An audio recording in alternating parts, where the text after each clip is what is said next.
You have to have time for yourself. In fact, I had a guy in a program not long ago, he said, I was watching Oprah.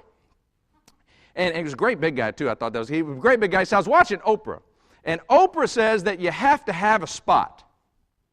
I said, what do you mean by you have to have a spot? He said, Oprah says you have to have a spot where you can go to get away from all of the insanity of your life. That you have to have a spot where you can go to get all of the crazy things out of your head. Where you can go to kind of get back to your center.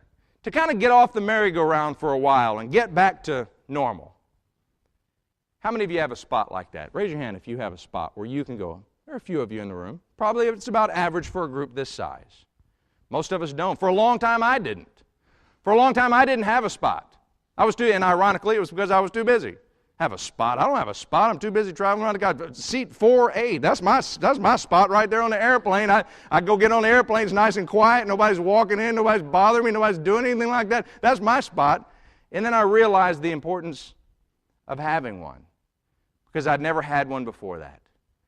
I live north of San Antonio. I tell people I live in San Antonio because that's where most people can think of or can envision. But I actually live in a small community just north of San Antonio called Bull Verde.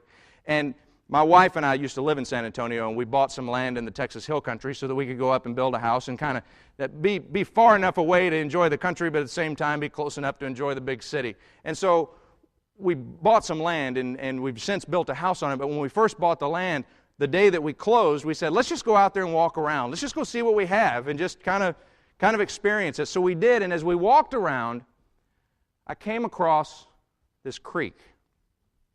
And when I got there, I walked across the creek, I walked across those rocks, and I sat down on that rock. And I turned around to my wife and I said, I think I just found my spot. I'd never had one before. You see, you sit on that rock, there's no one anywhere close to there.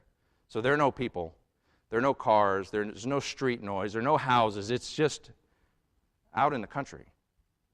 And you sit there on that rock and just listen to the water, and all of a sudden it kind of reminds you of the importance of just getting back to what's important.